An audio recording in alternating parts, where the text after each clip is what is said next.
मोहम्मद रफ़ी की आवाज़ से इंडिया में क्या क्या काम लिए जाते हैं ये हम पाकिस्तानियों को बहुत कम मालूम है। उनके मदाहों में करोड़ों हिंदू भी मौजूद हैं जो उन्हें देवता मानते और उनके गाए भजन सुनकर अपना सवेरा करते हैं। बहुत से भारतीय इस हवाले से अपने तजुर्बात शेयर कर चुके हैं कि जब भी उन्हें डिप्रेशन होता है या उनके सर में दर्द ठहर जाता है, अपना मूड ठीक करने के लिए रफ़ी के गाने सुनते हैं। डिप्रेशन के बहुत से मरीजों ने तो रफ़ी के 500-600 गाने अपनी पिन ड्राइव्स में इसी मकसद के लिए रखे होते हैं। जैसा मूड होता है उसके मुताबिक वो गीत निकाल कर सुन लेते हैं। इंडिया के मशहूर म्यूजिक थेरापिस्ट संतोष गुप्ता डिप्रेशन और एंग्जाइटी के मरीजों का इलाज करने के लिए म्यूजिक का इस्तेमाल करते हैं। उनकी लैब में सबसे ज्यादा गाने गुलकार मोहम्मद रफ़ी के हैं। संतोष गुप्ता का कहना है, रफ़ी जी ने हर मूड को रिलीफ देने के लिए हर तरह के गाने गाए हैं। उनकी अपनी आवाज में ऐसी तासीर है जो डिप्रेशन ज़्यादा लोगों का मूड बदल देती है। इस वक्त अमेरिका और इंग्लैंड के बाद सबसे ज्यादा म्यूजिक थेरेपी से मरीजों का इलाज इंडिया में किया जा रहा है। संतोष गुप्ता मरीजों के मर्ज को देखकर खुद भी म्यूजिक बनवाते हैं, मगर उनके मुताबिक जो कम रफ़ी साहब के गानों से लिया जा सकता है वो कम लोग ही ले सके हैं। भारतीयों और मोहम्मद रफ़ी के लवर्स का अकीदा है मोहम्मद रफ़ी के गानों से मरीजों को शफा मिल जाती है,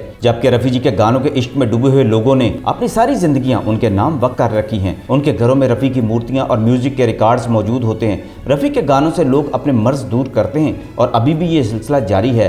तो ऐसे वाक़यात भी सुनाई देते हैं। बहुत से लोगों ने रफ़ी के गाने सुनकर मौत को गले लगा लिया। इंडिया में बाज़ कैदियों ने अपनी फांसी के वक्त रफ़ी के गाने सुनकर फंदों पर झूलना पसंद किया था। फिल्मी गानों के सुनहरी दौर के दौरान बॉलीवुड के मौसीकार आज़म उस्ताद नौशाद अक्सर एक ऐसे मुजरिम के बारे में कहानी सुनाया करते थे जिसे मौत की सजा सुनाई गई थी और उसे फांसी भी दी जा रही थी। उससे कहा गया कि फांसी से पहले मुजरिम की आखिरी ख्वाहिश के बारे में पूछा जाए। मुजरिम ने पहले तो अपनी कोई ख्वाहिश जाहिर न की, न किसी अजीज रिश्तेदार से मिलने पर इसरार किया, न कुछ खाने पीने का कहा। जब उस पर दबाव डाला गया तो उसने फिल्म बिजू बावरा का ये गाना सुनने की ख्वाहिश जाहिर कर दी।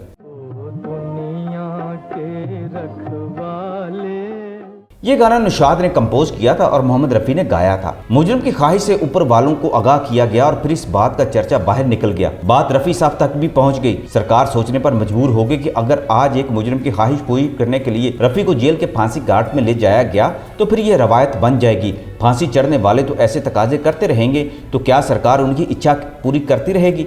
इस पर जेल हुक्काम ने मुजरिम को फांसी पर चढ़ाने का वक्त भी बदल दिया और इंडिया की तारीख में पहली बार ऐसा हुआ कि इसके लिए रफ़ी साहब तक इसकी अपील भी पहुंचाई गई। लेकिन इत्तेफाक से रफ़ी साहब उन दिनों मुल्क से बाहर थे और जेल हुक्काम ज़्यादा इंतजार नहीं कर सकते थे, लिहाजा जेल के फांसी घाट में टेप रिकॉर्डर्स रख दिए गए और वो कैदी फंदा गले में डालने से पहले इस गाने के सहर में डूब गया।